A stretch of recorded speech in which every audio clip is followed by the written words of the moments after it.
now I'm declaring the final, actually session, the final stage of our conference. We now have the keynote speech of Professor Jeffery Friden.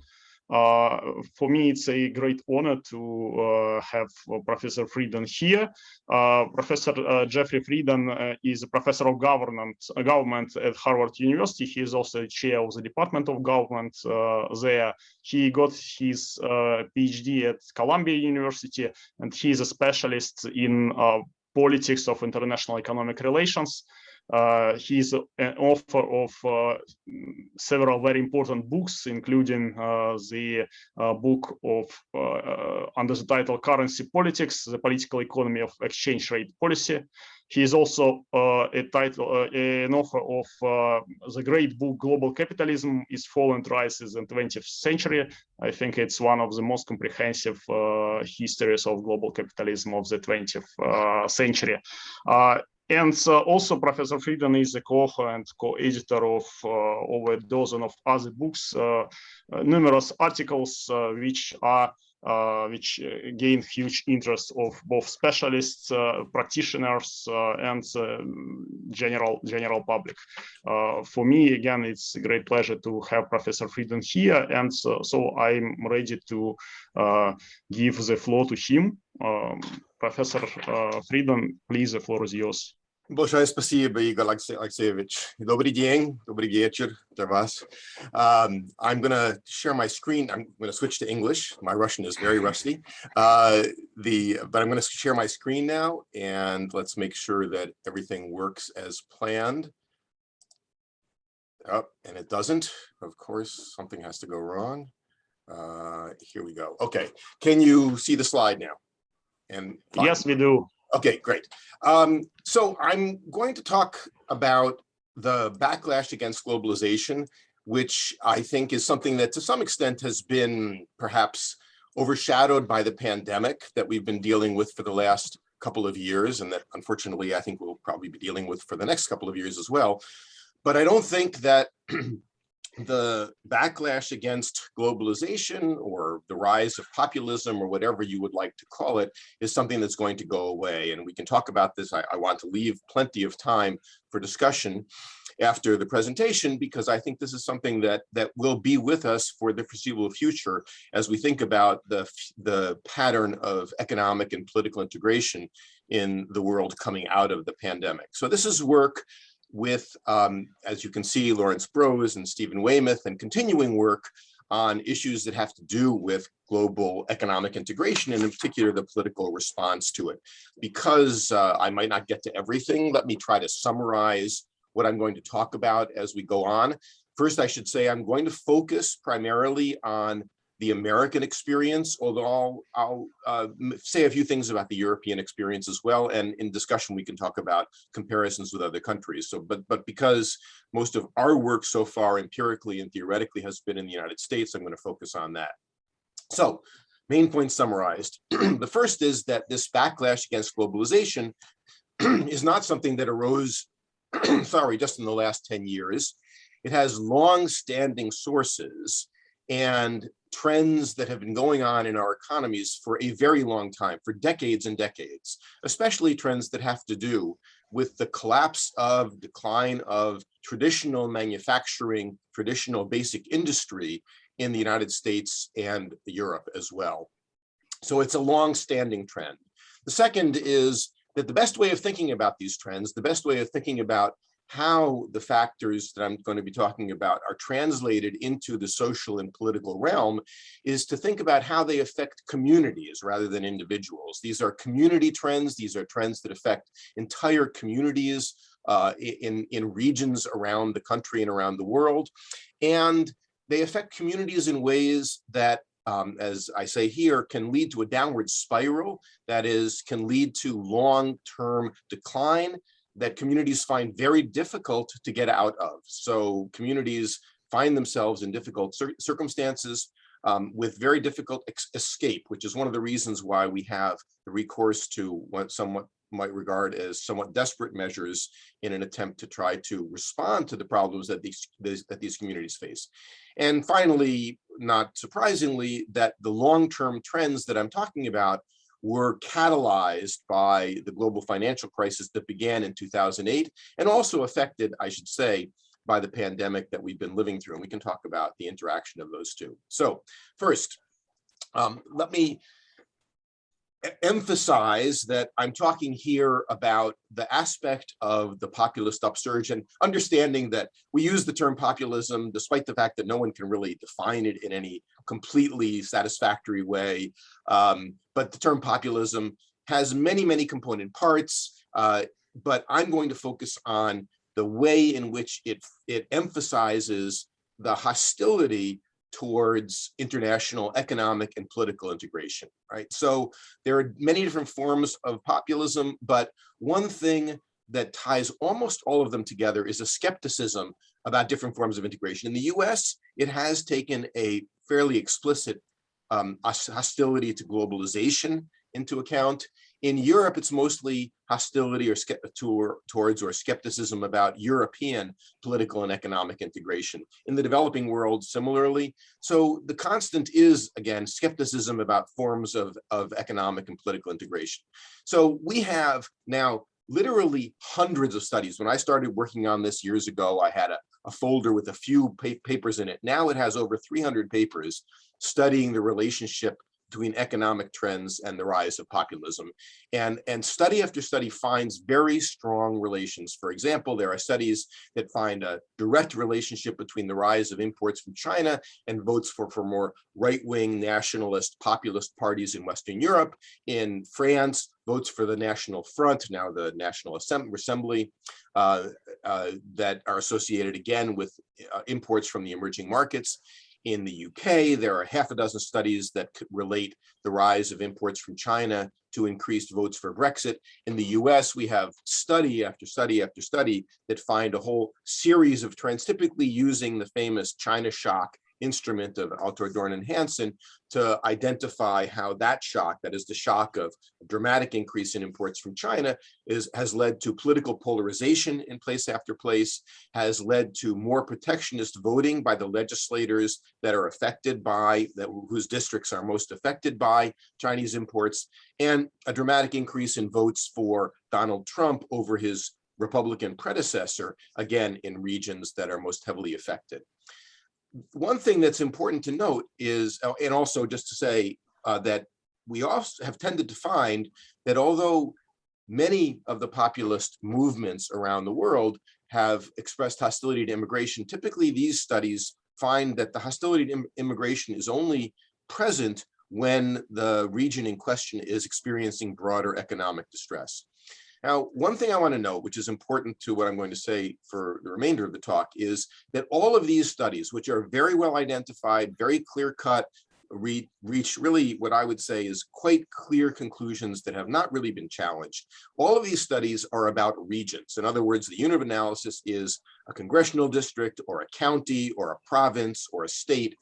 And the focus is on how that province, let's say, or that district has been affected by manufacturing decline, by imports from China, technological change, and how that region as a region has responded to the underlying problems.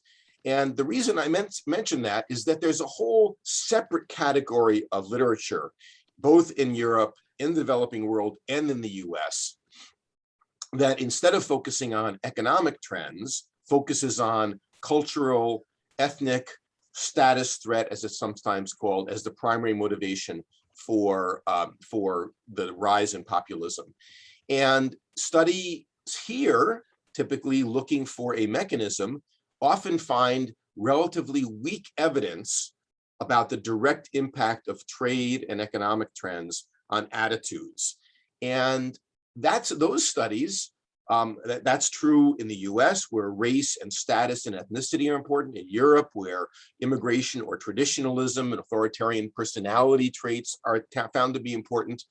But these are all studies that focus, rather than on a region, on personal or individual level data. So these are typically studies that are based on survey data, where the survey data often find that you can't see, from a mechanism standpoint, individual level characteristics, economic experiences, economic attitudes correlating with the with attitudes towards populism or attitudes towards globalization. And so we have, in a sense, these two halves of a very, very large literature, one of which finds at a regional level that areas that have been hard hit by imports and economic decline more generally are areas where have become strongholds of populism. On the other hand, from a mechanism standpoint, trying to understand how this is actually working at the individual level, we don't tend to see such a clear relationship. So our study is suggesting a way to explain both sets of results, in a sense, to square the circle, if you will.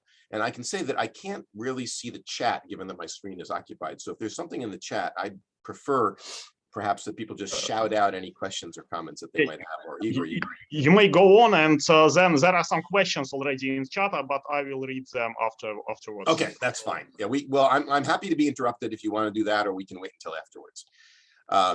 So first point, so I'm going to go through the basic argument. The first point to make is this has been going on for a long, long time. The decline of unskilled and semi-skilled manufacturing in the US began not with China, not even in the 1990s with the rise of what we now think of as hyperglobalization, but in the early 1970s. The high point of manufacturing employment was in the mid-1970s, and the decline began then. In the early 70s, about 30% of the labor force in the US was in manufacturing. That dropped by half over the next 20 years. And since then, there's been a slow and gradual decline to where it's now at about 11%. So the first shock really was manufactured imports from developing countries. As you probably know, until the 1970s, developing countries had really only exported raw materials and primary products more generally.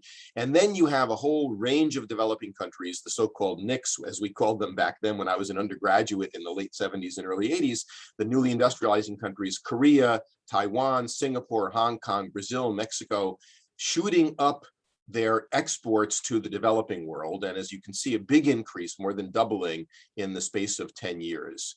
As late as 1990, China was still only fourth among developing country exporters to the United States, right? So and then again, the 1990s were a good time in the US. So the trends that we saw in the 70s and 80s, to some extent, were mitigated over the 1990s. And people, I would hesitate to say, people sort of forgot about the fact that in the 1970s and 1980s, there was this big debate over trade and wages, over how trade was affecting unskilled wages in the US. Because things were mitigated in the 1990s, that debate sort of went away, but then it picked up again after 2000. So Rich Freeman, my colleague in the economics department, wrote a paper in the mid to late 80s, a famous paper called "Are Your Wages Set in Beijing?" in which he pointed out that it had to be the case that bringing 2 billion people from India, China, East Asia into the world economy was going to put downward pressure on unskilled wages. But he wrote that paper at a time when China really was not a major player in world markets. So this is simply to say that this has been going on for a long time. It just as one indication, this simply shows, these are the units of analysis here are counties, and you can see that on the horizontal axis, we have the employment in manufacturing share as of 1970, very early, 50 years ago. And here we see negatively the change in manufacturing employment. What you can see here is the manufacturing districts that were strongest in manufacturing employment in 1970 were the ones that realized the biggest decline in manufacturing employment. And that decline was associated with the stagnation in household income in these areas. Right. So this has been going on for a long time, and Americans, I think, in a qualitative way, are aware of this because they've seen community after community experience this decline in manufacturing. Now, when we talk about communities in decline, again, we're talking about something that affects the entire small city or town, in some cases, medium-sized cities as well. And there is first a direct economic effect when you lose a bunch of manufacturing facilities. Unskilled wages go down, unemployment goes up. But in a sense, that's only the beginning of the process. And the next step is that as income goes down, as unemployment goes up, This has an impact on the entire economy. Property values start to decline. And as you may know, in the US and most other Western countries, property values determine property taxes. Property taxes are the principal source of tax revenue for local governments. In the US, virtually all public goods are locally provided, and local taxes depend on property taxes. And therefore, as property values drop, as incomes drop, as sales tax revenue drops, local revenue to local governments drop, and public services, things like police, fire, the schools, most importantly, public infrastructure, all of these things start to decline. And eventually, you find an outmigration of the more dynamic, more skilled workers as the educational system falls apart. We have a very, very good study by Feller and Census that shows that these economic shocks, like the China shock, for example, is associated with much larger class size in the schools, with the decline in the quality of the primary and secondary education, with fewer police on the streets and a higher crime rate. But it doesn't end there, because eventually, as direct and indirect economic effects kick in, you have a sort of collapse of the social fabric. And it is not surprising that these areas are the focus of the big increase that we've experienced in substance abuse, in opioid addiction, in opioid overdoses, and in suicide. Case and Deaton and Angus Deaton have written a whole series of articles and now a book called Deaths of Despair, which focuses precisely on how the economic decline of these former manufacturing areas has led to a collapse of the social environment, the collapse of the social fabric, and the rise of generations of young people who really are in despair and subject to lots and lots of social anomalies like substance abuse and suicidality. So if you put all these together, it helps square the circle between economics on the one hand and culture on the other hand, because the community's decline economically has broad social effects and clear cultural implications. A very important component of this is a belief, and in a sense, I'd have to say, quite justified belief, that in this context, ruling elites have failed.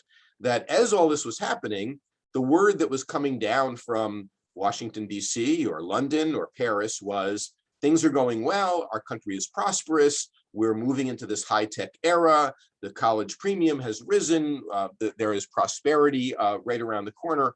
And I think there was a very, very clear sense among people in these struggling areas that the existing consensus, the existing political parties, the existing politicians, the existing political system in a broad sense was not serving them well, that it had not dealt with the problems that they faced in an adequate way, and wasn't even recognizing that the problems existed. So just to put a little bit of meat on these bones, a series of maps. This is a map that shows what we call this Trump shift. And so redder or oranger, perhaps appropriately for Trump, these are counties. All of these units are counties. So these are, the oranger or redder the counties are, tells you how there was a larger shift away from the Democrats and towards the Republicans in 2016. In other words, you compare the vote for Mitt Romney in 2012 with the vote for Trump in 2016.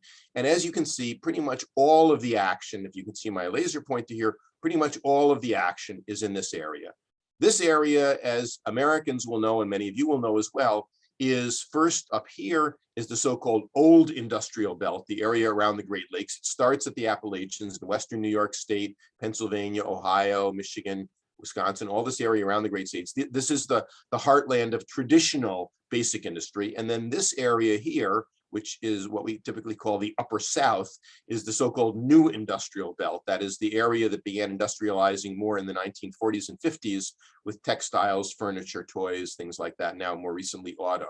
So the take-home point here is that the shift is found really almost exclusively in these declining industrial areas of the old industrial heartland around the Great Lakes and the new industrial areas in the Upper South. Just as an example, this shows manufacturing employment by county as of 2015. It would be better, but we don't really have reliable data if we had manufacturing employment earlier, like from the 1970s or 1980s. But again, you can see manufacturing is concentrated here and then in the Upper South as well. This is an area to make a point that should be clear. Now we're looking at, I should reverse the colors. Now, oranger or redder is higher median household income growth. And in the boom years, that is the years leading up to the global financial crisis of 2008. And I do that for a reason, because what it shows is big booms in the Northeast, in the deep South, Texas and Florida, and on the West Coast. And not only is this area, this industrial belt here, not booming, but as you can see, many of these counties are experiencing negative declines in median household income. This is during the boom, right? So this is not that these are areas are declining more during the crisis. These are areas that are actually realizing a decline in median household income during the boom years of the early 2000s, right? A very different map here. This simply shows the increase in deaths due to alcohol abuse between 1980 and 2014. And again, you can see that it's concentrated in this industrial belt area in the Upper South, big increase. If I showed you a map of opioid addiction and opioid overdoses, or for that matter of increases in suicide, it would show pretty much the same picture, right? Now, just to indicate this is not purely an American phenomenon, these are maps that come from Sweden, from a very nice study done by Rafael Vitella and the Dalbo brothers and others, looking at the rise of the Sweden Democrats. The Sweden Democrats are the right-wing populist party in Sweden, which in the most recent election got almost 18% of the vote and has fundamentally transformed Swedish politics. So on the left side, you see the growth in votes for the Sweden Democrats over the course of the first 15 years of the century. Before the pandemic, didn't want to mix that in. And then down here, you see, this shows an increase, the areas that show increase inequality, and this is an increase in the vulnerability of those who are insiders in the labor market. If the paper itself has much more systematic regression and instrumental variable analyses and shows very clearly that the areas where the Sweden Democrats have realized their biggest gains are the areas where there has been the most economic vulnerability among workers in the Swedish labor force, even in a country like Sweden that has many, many protections for those in the labor force. In France, many of you will know that this is the unemployment rate. And if you know France at all, you'll know that this northern French area north of Paris is the industrial heartland, the first industrial heartland of France, the second industrial heartland down here in the south. Those are the two areas that had the strongest support from Marine Le Pen in the last presidential election. In the UK, again, this shows unemployment by constituency and vote for Brexit. Couldn't get a better map here, but what I think you see here is the unemployment rate is extremely low in and around London and the so-called home counties, and the unemployment rate is much higher in the Midlands. This is the industrial area of England, in the Midlands, Birmingham and Sheffield and Leeds and places like that. And that is the area where, as the British would say, the Red Wall collapsed, an area that had traditionally been a strong supporter of Labour, of the Labour Party, instead voted very heavily for Brexit and has since then voted much more heavily for either the UK Independence Party or for the Brexit, for the Conservative Party in the Brexit context. So all of this to situate the regional specificity of this phenomenon. As I said before, the crisis that began in the end of 2007 and lasted through 2008 and 2009 was a catalyst for this populist upsurge. Keep in mind, as you know, that this was the longest and steepest economic decline in the US and Western Europe since the 1930s, and that the recovery was extremely slow. It took 10 years for median household income in the US to recover to its pre-crisis level. And in many European countries, it still hasn't recovered to its pre-crisis levels. Now, the pandemic, of course, complicates things a bit, but by 2019, before the pandemic, there were a handful, 7 or 8 countries in Europe in which median household income was still below where it had been 12 years before the crisis hit. Just to give you an example, this shows, this is over time. The red line shows gross domestic product per capita. You can see that obviously it takes a hit during the crisis, but there's a very substantial increase over the last 35 years, 70% per capita. Meanwhile, however, the increase in median household income is very, very small. That is, over that 30-year period, only about a 12 to 13, 15% increase in median household income. And perhaps even more important, if we're going to focus on the rise of populism in the last 20 years, the median household income reaches a high point in the late 1990s and has not recovered to that level, even today, right? Over the course of the country, over the country as a whole. Now, I do want to point out, in line with what I was saying before about this being regionally specific, there are massive regional differences. Those of you who know the United States will know that if we were to create a sort of an economic prosperity map of the US, it would show a very prosperous Northeast, where I am, a very prosperous West Coast, and very prosperous big cities in between.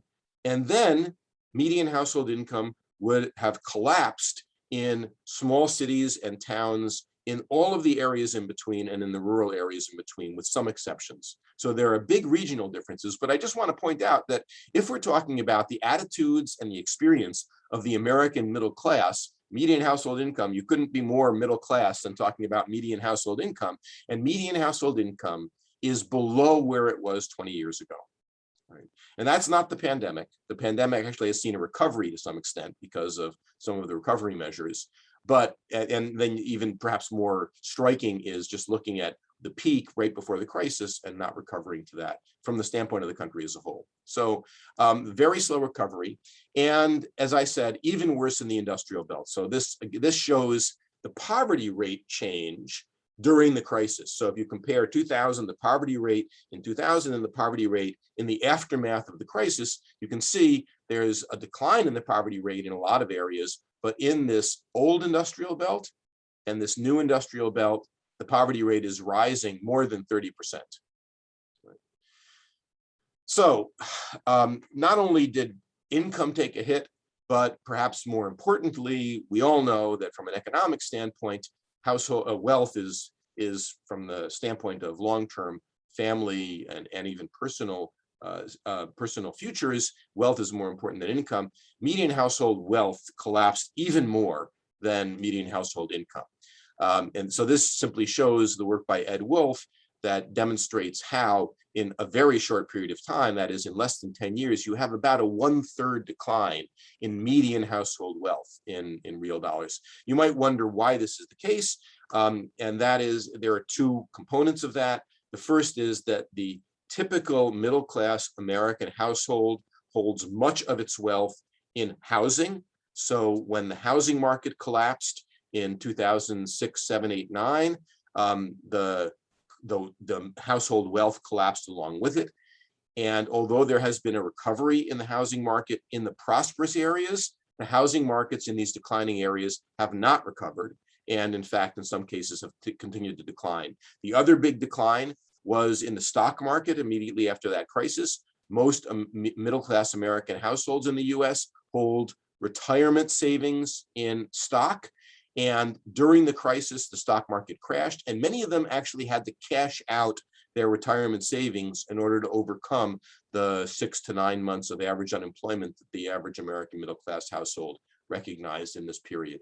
So median household wealth today, this only takes you to 2016, median household wealth before the pandemic at least, was a quarter to a third below what it was before the crisis. So all of this to show that the American middle class really has suffered. Now, this doesn't show up in aggregate numbers about per capita income, because as I said before, the country as a whole is doing well.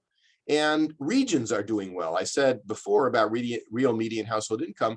So if you look at the country as a whole, real median household income is barely above or somewhat below where it was in 2016, 15 years ago. However, in states like Massachusetts, New York, California, it's 20, 25, 30% above where it was. while in states like Ohio and Michigan, it's well below, right?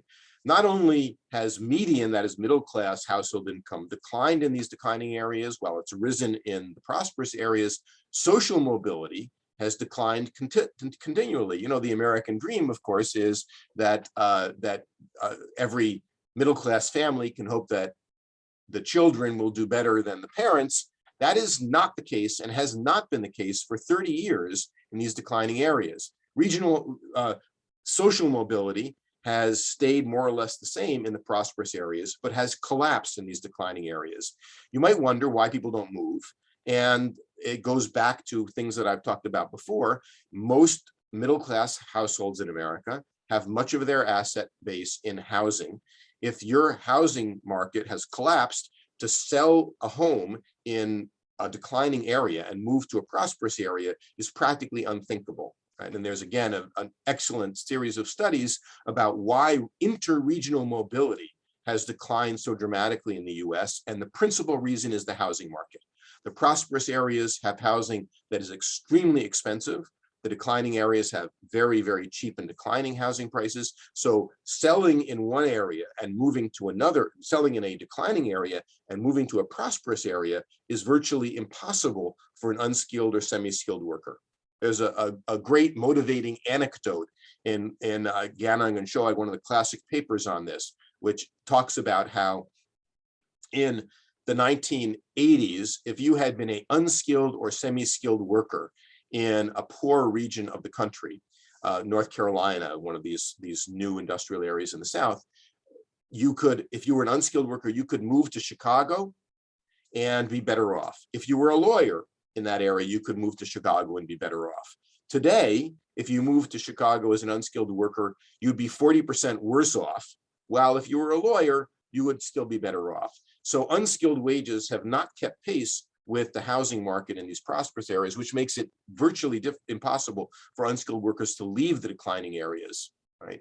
So this regional concentration of the negative impact has a lot of political effects, and we saw that in the political response in both 2016 and in 2020, where the previous patterns were maintained. Now, as I say, you know, the conundrum, or if you will, the puzzle that we have to deal with in the US, and I say puzzle not so much from an analytical standpoint, but puzzle from a normative standpoint, is we have many prosperous regions of the country, especially in those areas where there's high human capital, in the so-called superstar cities and superstar sectors, in tradable services. The top 25% of the income distribution has done extraordinarily well over the past 35 years. And yet that prosperity has not been widely shared.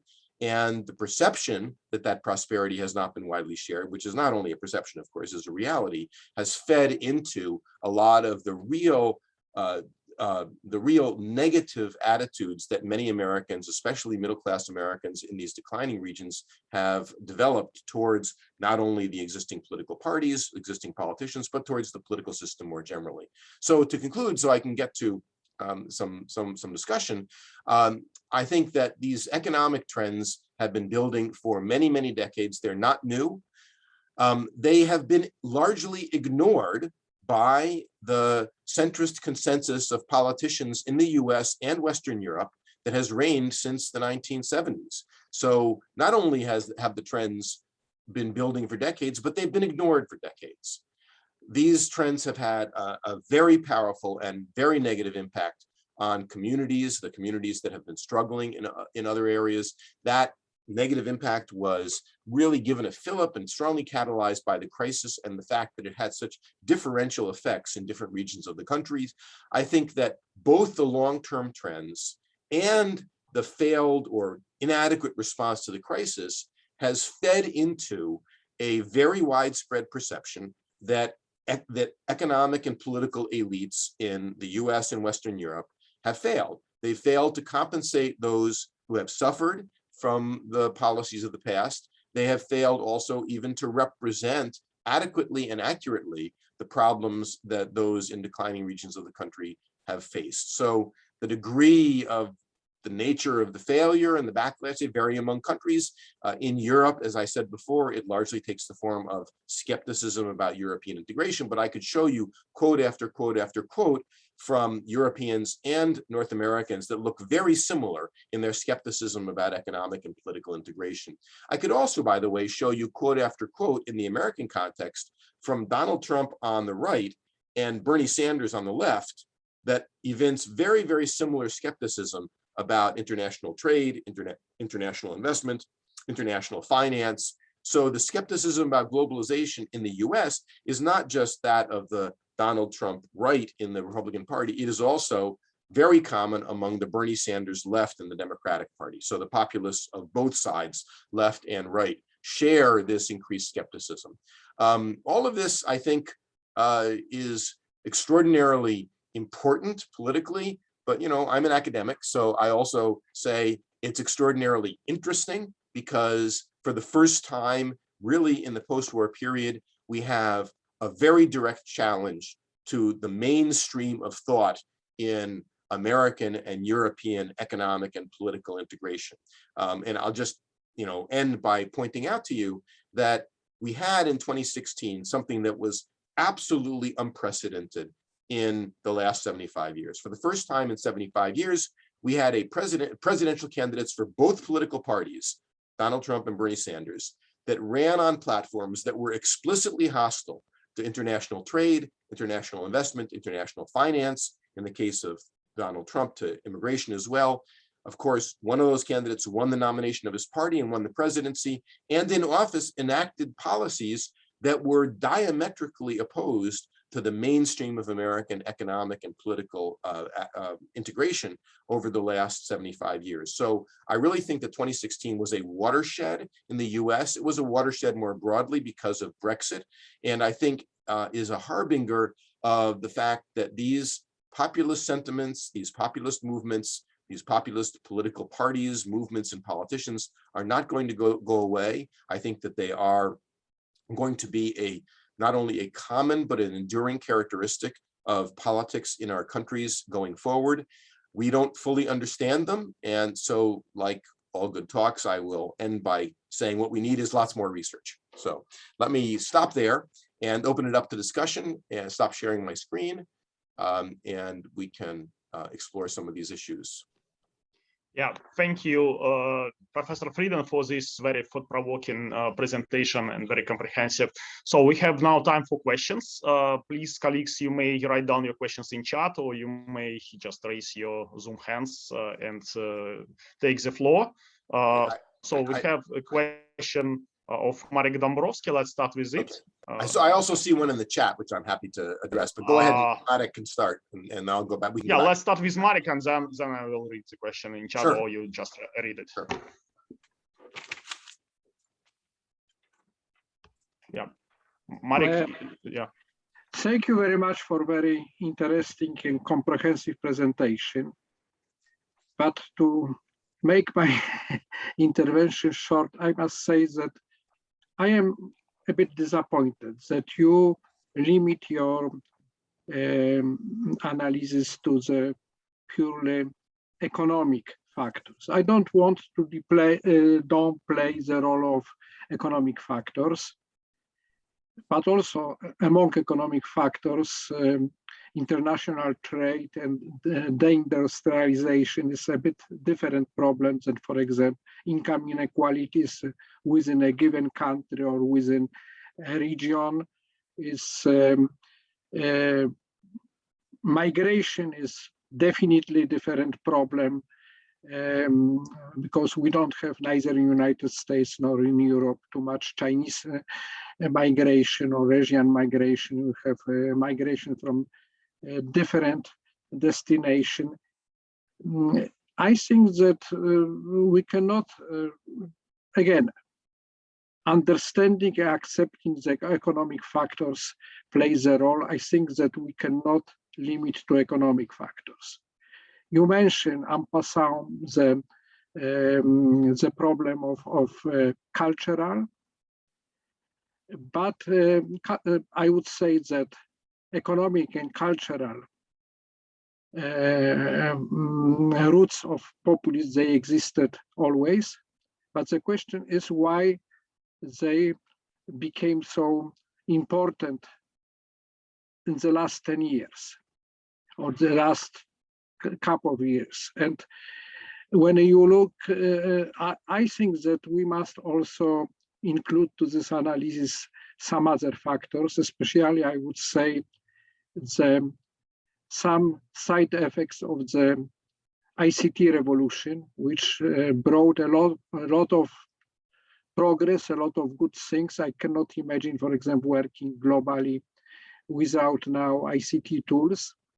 But at the same time, they devastated the traditional media, the traditional public debate, and they opened door to various kind of populists. Just give me the very recent examples, which I think that has very little to do with economics.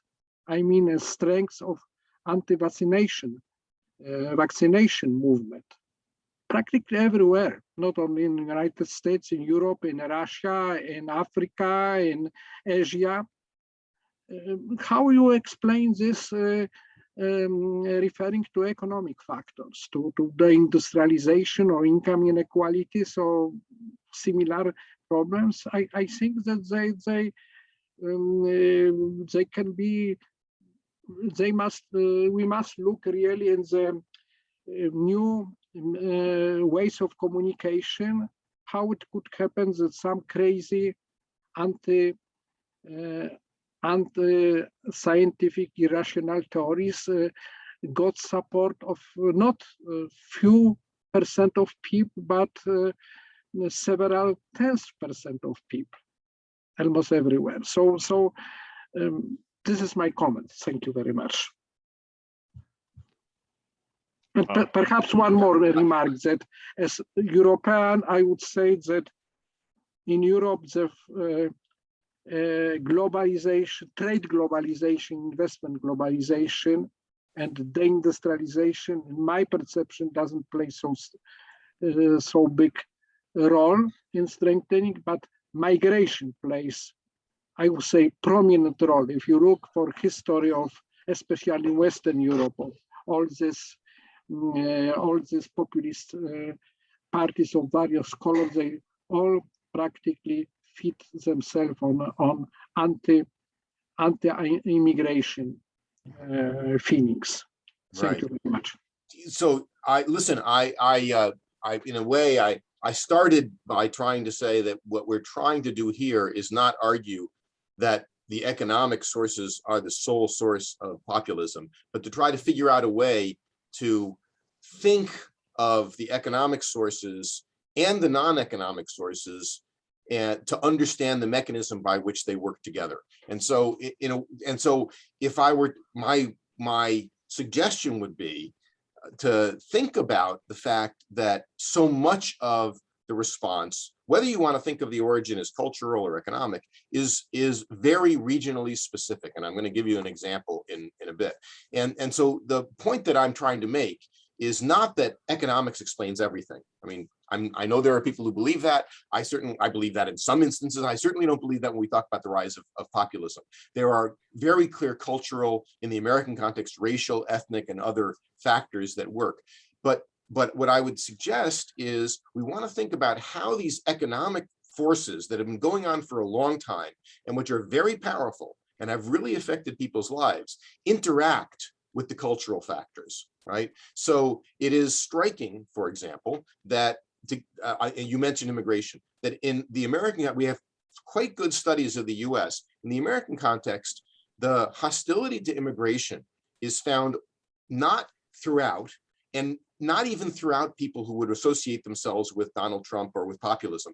It's found in the regions that have been suffering economically. So it's the interaction of the cultural, ethnic, racial, whatever it may be, and the economic that I think is crucial. And so in a sense, what I'm trying to suggest is not that we should only think about the economic, but that we should try to find a way of integrating the economic with the non-economic. And that's where I think the regional focus comes in. And I'm going to share my screen again just to try to address something that you said, and it's undoubtedly not going to come up, so it'll take me a minute. Okay, there we go. So you asked about the anti-vaccination movement in the US. So this is the share of the state population that is vaccinated today, right? This is the vote for Donald Trump and his Democratic opponent in the last election. And you may see a similarity. And I can clarify it for you. This is the percent vaccinated in states that went to Biden and states that went in blue, are the states that went to Biden, states that went to Trump, right? The top 22 states in terms of vaccination all went for Biden. 17 of the 18 states with the lowest adult vaccination rate went to Trump. So this is not a random relationship between the populist upsurge and anti-vaccination. There is a whole host of socioeconomic and political factors that have been bundled together into this, if you will, anti-elite, anti-consensus, anti-mainstream populist upsurge. Now, you made 2 points, and I tried to address both of them. The first is that I think what we should be looking for is a way of integrating the economic and the non-economic. And I'm suggesting that looking at the community regional level is the way to do it, right? And just to give you an example, people say, well, at the individual level, the economics, we don't find these economic relationships mattering. But it doesn't matter whether if you're in Kent, Ohio, or Erie, Pennsylvania, one of these declining areas, you're a dentist or a school teacher or a doctor, you know that the community is falling apart, and you're as concerned about the community falling apart. And we have lots of qualitative evidence from focus groups and others about this. So my suggestion is to think about this from a community-based or regional, what sometimes in the US we call the politics of place perspective, okay? Not to rule out or downplay the non-economic factors. Thank you very much. I propose to gather some other questions just to make it a bit quicker because we have not much time. So okay, fine. You want me to take the one that's in? You want me to take the one that's in the chat? Yeah, we have a question in chat, so please respond to that. And then we have a question also from Vladimir Zuev, who may ask it, and then you will respond to both. Okay. Yes, So Zuev, please. So the one in the chat is about the backlash, referring to the neoliberal globalization. So anyway, go ahead, Vladimir. I guess you can ask your question. I'll try to answer both of them together. Okay, thank you very much, Jeffrey. That was a very interesting study and a very interesting speech. Coming back to the economic side of the effect on the rise of populism, etc. So you referred to the rise in Chinese imports and the decline of industrial regions, whether in Europe or in the USA. And the logic is clear. Those people suffering from the rising imports, they start being angry with international trade, and their negative attitude towards globalization is more or less clear. What is not clear to me, why you have a so-called, well, I would put it one-sided way of research on the attitudes of people, because on the other hand, we know that a lot of people could be happy with the rising exports. And we know that the US gained a lot from globalization because of the different rising industries and the rise of exports like IT industries, like Microsoft, and a lot of regions gained from the rise of exports. So looking at imports, we should also take into account the rise in exports. And if we go back to the UK, you spoke a lot about the Brexit and UK. UK is well known as a greatest financial center. So the rise in imports of certain products from China, that's one thing, and that could be definitely the reason for the discontent of a lot of people from the rise of these imports. But on the other hand, there should be a lot of people happy especially in the financial sector, happy about the position of Great Britain as a big global financial power. So why, the question, why the happy side of those people who are happy with the rise in exports did not offset the rise in negative attitude of those who are discontent by the rise in imports, because that's a two-way street. You have rising imports, but you have, on the other hand, you have a lot of rising exports. Thank you. I think the question is clear. Right. Well, you know, the reality is, of course, you have winners and losers. And the winners have been politically active and have been playing a major role. After all, Joe Biden did win the 2020 election, and the Democrats did sweep the House and the Senate. And if you look at the Brexit vote, the areas around London, there were districts in and around London that voted 90% against Brexit, just as I live in a neighborhood, Boston. The Boston area voted 75% for Joe Biden in the last election. So yes, that's really what I have in mind when I say we have some very prosperous areas of the country that are perfectly happy with the way things are going, and very prosperous, you know, social classes, if you will, that are very happy with the way things are going, the winners from globalization. And then we have those, I hate to call them losers, but those who really have been hard hit by globalization. I think your question highlights, and this comes back to the one that's in the chat. Yes, it is the current pattern of globalization that is in question.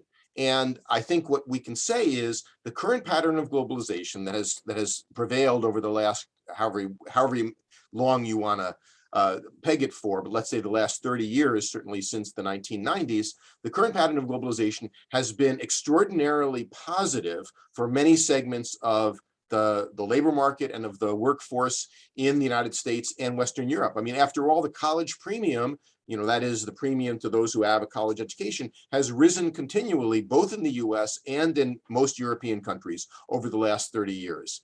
And so there have been plenty of winners, both at the aggregate level. I mean, our economies have grown, of course, and within the population. The problem has been, and here we get to both analytical and normative or policy-oriented issues, is that pattern of globalization has left behind large segments of the population, right? And, you know, even if you don't care, so let's assume for the moment, let's leave aside any moral or ethical issues. And just say the consensus views and the consensus policies in the US, to take an example, have essentially said, we have a free labor market. If people aren't doing well, they can move to another job. That hasn't worked. We found that the policies that we've pursued over the last 30 years have not succeeded in allowing prosperity to extend to the areas of the country that entered into decline in the 1970s. And so the distress of the distressed areas has just increased over time, and the prosperous areas has increased. I don't think that's a tenable position to be in. I don't think that in the medium or long run that the country can survive as economically and politically polarized as it is. And I think that we do, and you know, here I'm with Donnie Roderick, some of whose work you may know, in believing that we have to rethink the way, from a standpoint, not necessarily at the global level, but from the standpoint of national policy, we have to rethink the way that governments respond to the positive and negative effects of globalization, right? In the US, we have very, very limited compensation mechanisms. That is, we don't have the deep and broad social welfare system that many Western European countries, but even Western European countries have found, like Sweden, have found that lots of segments of the population have been left behind. So that's the main point that I would say. The second point here being, you know, focusing on the political economy of this, is many of the benefits of globalization are diffuse. We get access to cheap imports. We can buy lots of cheap goods. You know, living standards are higher because the cost of living in real terms has declined. Those are very diffuse benefits. The costs are very concentrated, and concentrated in particular industries, in particular cities, in particular towns, right? And so it's easy to say, well, why should we be protecting, for example, these industries if we focus on the 330 million Americans? But if you are in a town whose entire livelihood depends on the coal industry or the steel industry, then, you know, you have very concentrated interest in doing something about it. So it's the standard political economy line that to some extent, concentrated interests will typically dominate over diffuse interests. Now, the final thing I'll say about that is we do see the winners, so to speak, acting politically. A lot of what is now going on in American trade policy, for example, is about American companies wanting stronger intellectual property protection, more access to markets that are now closed, like the Chinese market, more controls on Chinese, what's seen as anti-competitive behavior by Chinese firms. So the winners are politically active as well and are trying to get policies to pursue them. I'm focusing really on the political economy of this backlash. And I think that my take-home point, so to speak, if I were to summarize a response to you would be, if we continue to ignore the problems of those who have lost from globalization, we are going to continue to have massive opposition to moving forward, maybe in a positive way, in the future. And we cannot ignore, as British supporters of European integration, who just took the European Union for granted, found in 2016, if you ignore those who feel they've been left behind, it will come back to haunt you. Thank you. Jeff, actually, I have two questions myself, and so probably you may respond to them all together as well. So the first question is that you described as a diagnosis. What is the medicine? So should not we increase compensations, progressive taxation, and become a little bit Bernie Sanders? And the second question is concerns the other trend, which in my opinion has very similar effects, especially on communities, which I agree with you is the central unit of analysis, should be the central level of analysis. It is green transition. Mm-hmm. It has very, very similar effects. So wouldn't we have the backlash of green transition as the next step after the backlash of globalization? Yes. Starting with the second, because I think the two are related, absolutely. We see it already. We see it in the coal areas of the United States, first and foremost, because that's really the hot spot. But we also see it in fishing areas. We see it in the far west, where these issues have become really, really prominent. And it's very similar, you know, that there is a broad sentiment for a need for a green transition, and there are those who will benefit from that, and then there are major costs that have to be borne. And so that takes me to this, if you will, the normative or policy implications. I think that one thing we have learned is that individual level compensation in the American context, and even in the European context, doesn't really do the trick. That is, if you just say, okay, if you lose your job, you're going to get unemployment insurance, or you're going to get housing assistance, that doesn't address the core problem. And this is true for the green transition as well. That simply, and I'll give you an example from what is really ground zero for some of the political issues today, the coal mining areas of of Pennsylvania and West Virginia. To say to a coal miner, we're going to pay you $20,000 or whatever to retool as a paralegal, doesn't address the problem, because these are entire communities, in fact, entire counties whose total economic activity depends on coal, or in other areas on fishing, or on lumbering, or on something along those lines. So I think the policy recommendation is what we typically call place-based policies. And that is a conversation that has been going on very, very actively throughout the country, in Europe to a lesser extent, in Washington very much so, and I think has had an impact on some of the Biden administration's policies. Instead of saying we're going to compensate individuals for individual losses, we're going to look at communities that are in distress and see what they need. So what does a community like this, whether it's in a coal region or a lumber region or a declining manufacturing region, it needs better infrastructure. It needs high-speed internet, which most of these areas do not have. How do you talk about transitioning into a new modern economy if none of the households have high-speed internet? You know, here in the Northeast, we can all work from home with no difficulty because we have basically free high-speed internet. You go 60 miles out into the countryside, and the local library is the only place with internet, right? So high-speed internet for these declining areas. Infrastructure, including roads, airports where necessary, and I would say a massive investment in education, right? American education is funded almost exclusively locally, And that is a formula for disaster, because what it means is that poor towns or poor counties or poor regions can't afford to improve their education, while rich regions can. And so I think substantial federal spending, substantial infusion of funds to improve the infrastructure, the economic infrastructure, the social infrastructure, and the educational infrastructure of the communities that are suffering. And the Biden administration, I think, to its credit, has focused a lot of the policies in the first big package, the infrastructure package, and now the green transition bill on regions, whether it has to do with rebuilding infrastructure or providing subsidies for an educational transition. So that would be my answer. And I've talked with colleagues in Germany about the Eastern German problem, in France and the UK, and they have very similar attitudes that really we need to refocus some of these social measures on communities and regions rather than individual level compensation. Yeah, thanks a lot. And yes, thanks for this valuable recommendation and conclusion. Yes, that regions also matter, not just people, although people live in regions anyway. Well, thanks a lot. Thanks a lot again for your comprehensive presentation, for the fact that you found time for us in your schedule.